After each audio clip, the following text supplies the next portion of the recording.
This is Providence Television International, the game changer. Stand by for the next program.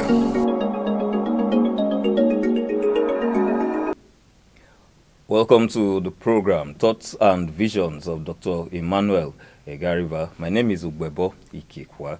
If you remember very well on Tuesday, I did actually promise that we were going to be looking at a very sensitive topic. And yes, we are keeping to our promise as the game changer. Today we'll be looking at removal of sentiments from governance. And with me in the studio is Dr. Emmanuel Egariba. You're welcome to the program. Always so happy to be here. Thank you. So happy. And I want to say to our viewers, both at home and abroad, that you're very much in our hearts. We thank you for your viewership, and we hope you keep it that way. Thank you so much. So we'll be diving straight into the topic, removal of sentiments from governance. From what we've seen, especially as regards the Nigerian situation, there's so much sentiment as regards appointment of political office holders, as the case may be. What do you think of this trend? Well, when you are talking about sentiments, they could be in many dimensions, okay? Sentiments arising from interpersonal relationship, sentiments arising from political patronage, okay? And sentiments also arising from what I will call the proclivity of people to just take it on, the president. All right, now, we look at sentiments arising from friendships. Okay. Yes, you can have friendship, which is normal. It is quite normal. You can have your friends coming in to assist in one way or the other, but they must be ready to perform. Okay? They must be ready to perform. If you have friends who you believe can also assist you by adding value to governance, yes, why not? Why not? But it must not be on the front burner. It must not be the most important index. The most important index is performance. And I want to say that even at the state level, many of the governors have as their commissioners or whatever, people they have known before. There's no doubt about it. Yes. And they know them because they have been friends on the basis of performance. Okay. But when you now appoint such people, regardless of whether they can perform or not, that's where the problem is. So people will now, there will not be ascription of favoritism. Yes. There should be no sentiments of favoritism at all. The leader should not be parochial. Okay? If you are bringing in somebody you know, let him be somebody you know who can perform. That is the most important index. Okay? Political patronage. Oh, he belongs to the same party with me. So we must appoint him. No, it doesn't. It doesn't make sense at all. And coupled with that is the fact that you can appoint people that you never knew before, but based on people's recommendation, that this man has a good track record. Yes, and they know him, you've seen his resume, and you know where he's coming from, and you know that he can do well when he comes into your government, and he will add value to what you're doing. Yes, why not? You can appoint such people. But sentiments of, say, this is my political party member, he has contributed so much to my governorship aspiration, and so because of that reason, he must be made the secretary to government or whatever. No. No, that's why I say no. You know, people can contribute without having to look forward to something in return, as long as they remain with you to give support and to advise, you know, as the occasions demand. But to bring them into core areas of government, that's the thing I'm against.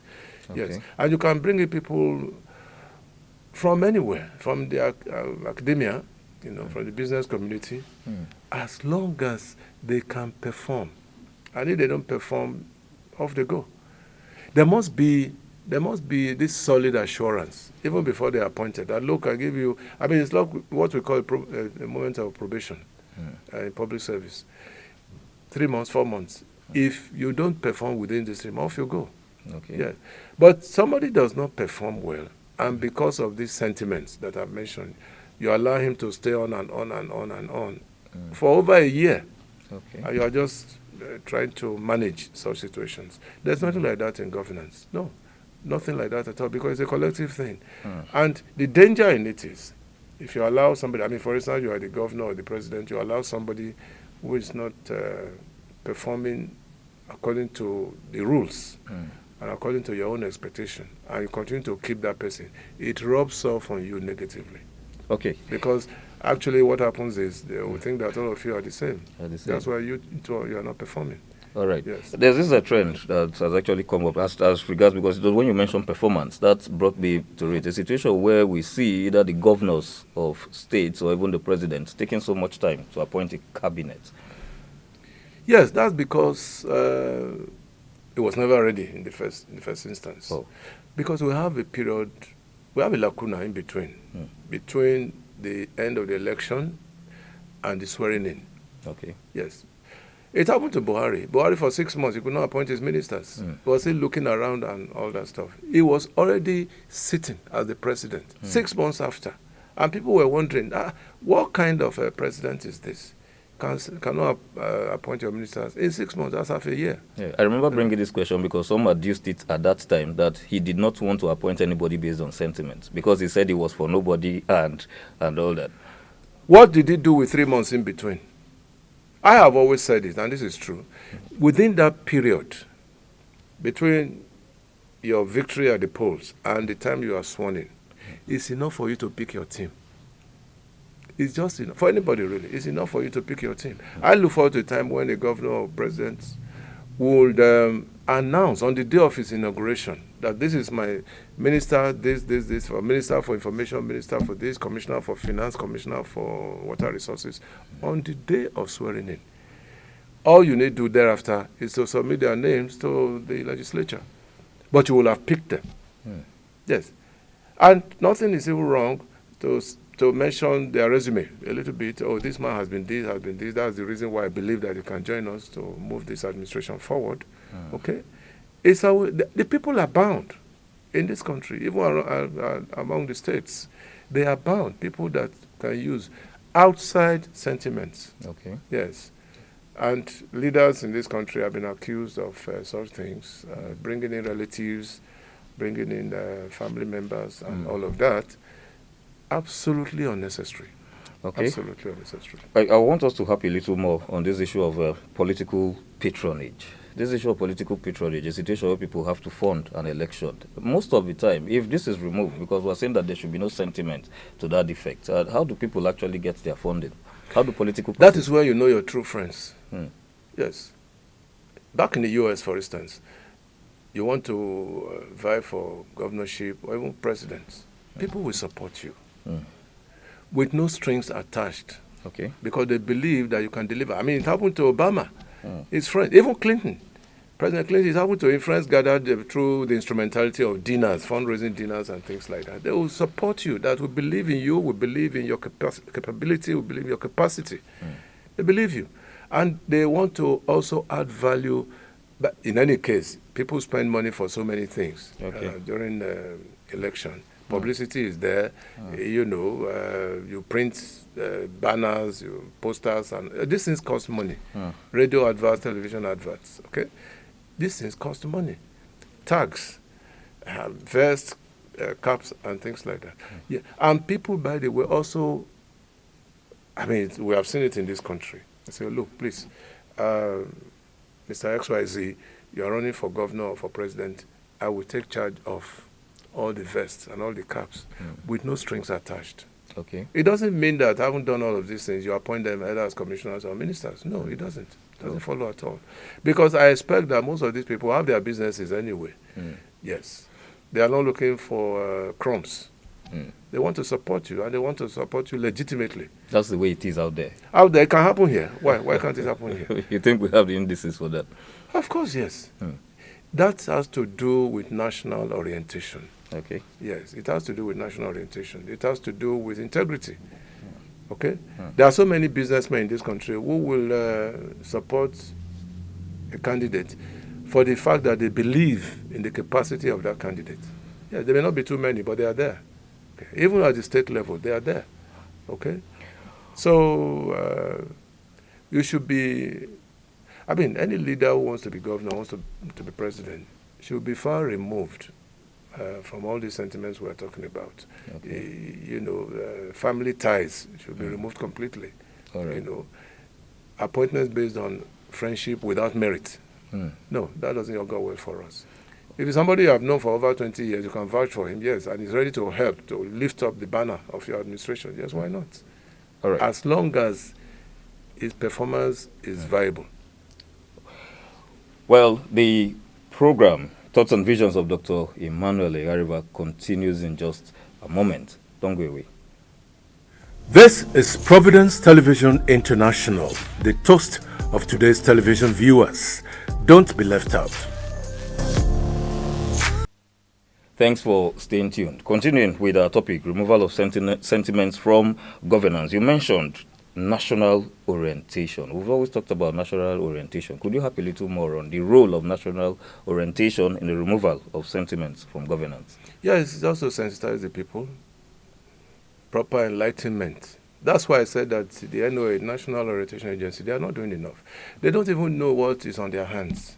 But when you are talking about national orientation, you are talking about the whole instrument of national direction.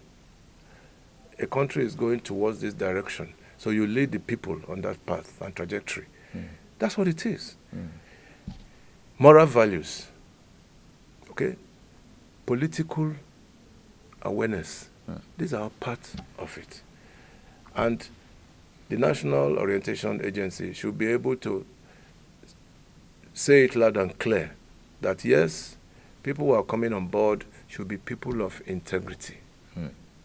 Even to the knowledge of the leader, either as president or the governor. It should be to his knowledge that this is what they are saying. That when you are going to appoint your ministers or commissioners, remove all these sentiments. Okay. The National Orientation Agency can do that. They should drum it into the psyche of Nigerians, and into the psyche of would-be leaders, potential leaders, so that they know from the outside that, look, we're going to hit the ground running. What does that mean? And everybody just says that carelessly. We're going to hit the ground running. What does it mean? Hit the ground running means you are going to start work right from day one. Okay. That's what it means. Yes, because you will have had all the time anyway. Even at the state level, you have about 2 months in between or something to pick your commissioners and those who are potential supporters of your administration. Who will support by way of administration. You should be able to do that. All right. Yes. You were one time a press secretary to one of the governors. One time chief press secretary to one of the governors in this state. What is the role of the press in the removal of sentiments in governance? We've just said it, through the National Orientation Agency. That is why, for instance, the NOA is an arm of the Federal Ministry of Information, okay, because they work in tandem. The press too has a role, obviously. You have a role. In fact, the role of the press is so vital that even when the wrong people are put in government, right from day one, they should say it. Okay. Yes, they go through the resume of these people, and the press knows them. Okay? The press knows them. The press can tell the president or the governor, please, so we have question marks around this man.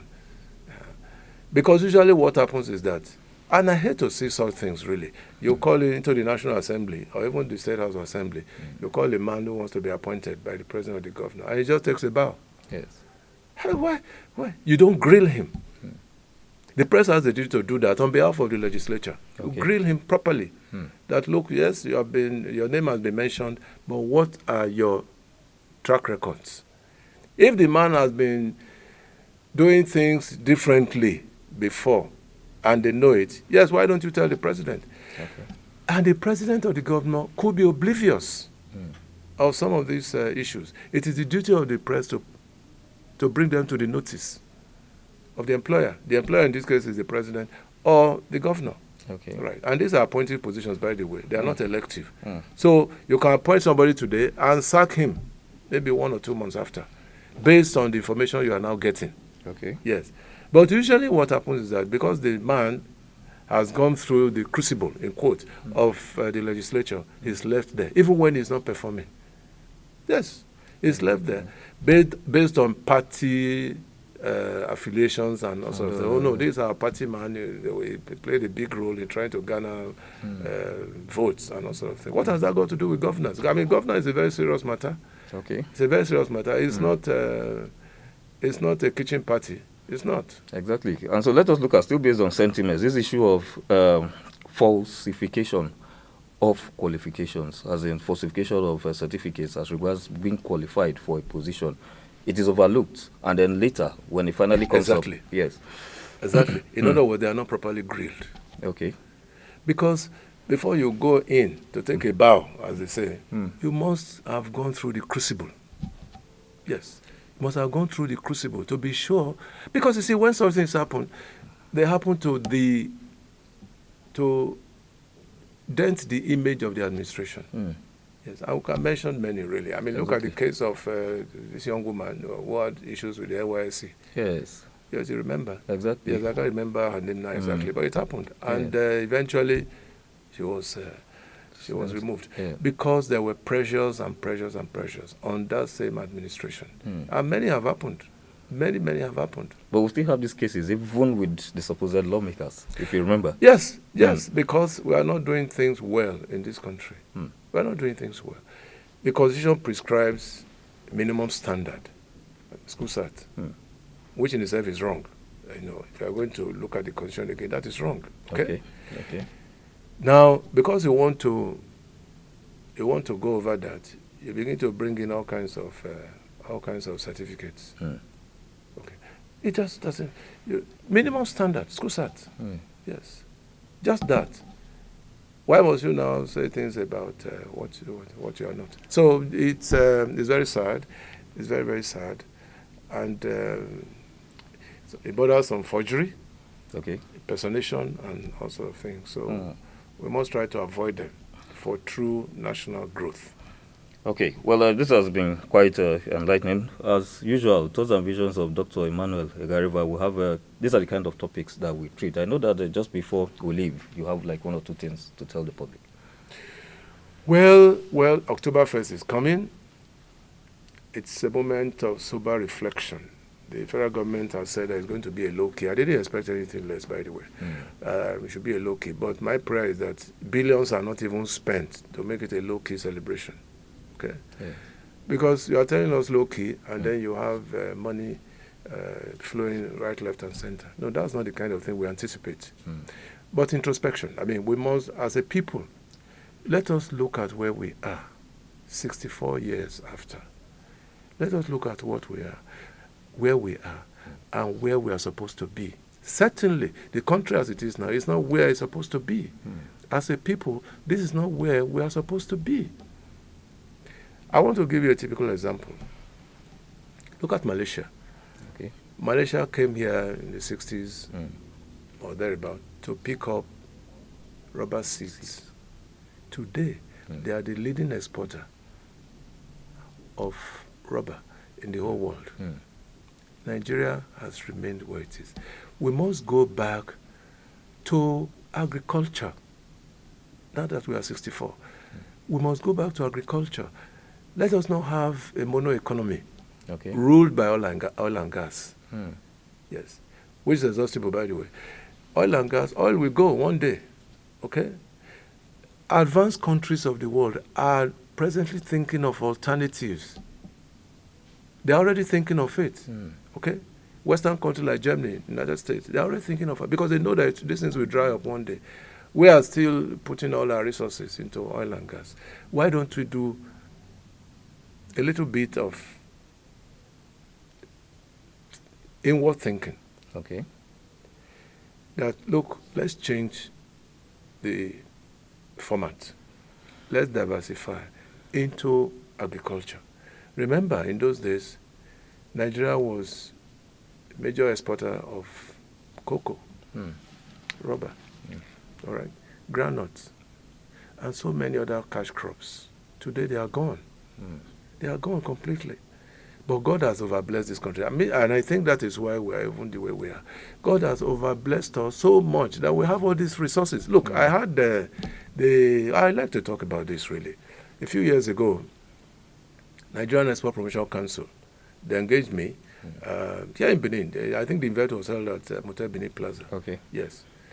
They engaged me to do some services for them. All that they did was to bring in potential investors. And I was shocked. On a long table like this, before you went inside, we had samples of the mineral deposits, different mineral deposits in Edo State. Clay, okay? Coal, not coal, bitumen. Bitumen. Yes, we had all. Magnesium, in Edo State, you will be shocked. Buried underneath us in Edo State. Years ago, maybe 20 years ago, who would have thought that Chinese people will come here to be exploiting our clay deposits, which they use for marble. Yes. It's been with us for such a long time. But they have come now and they are employing Nigerians, they are employing Edo people to work in those factories. Okay?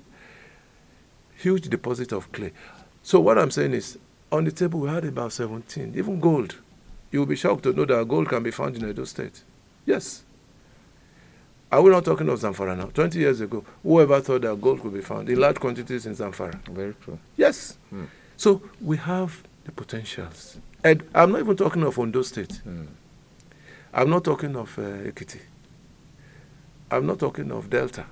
In Edo State, huge deposit of mineral resources.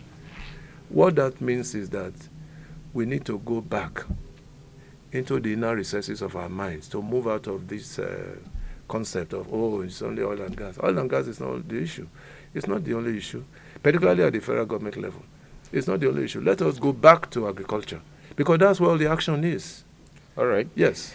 Well, thank you so much. It's always an interesting session with Dr. Emmanuel Kagariva on the program coming up next week, Tuesday, which incidentally happens to be October 1st. We'll still be having another edition of Thoughts and Visions of Emmanuel Kagariva, and as usual, I promise you, it's going to be another explosive session with Dr. Emmanuel Kagariva. Once again, thanks for coming. Thank you very much. Thank you very much indeed. Viewers out there, I wish you a wonderful day ahead. Do please stay tuned.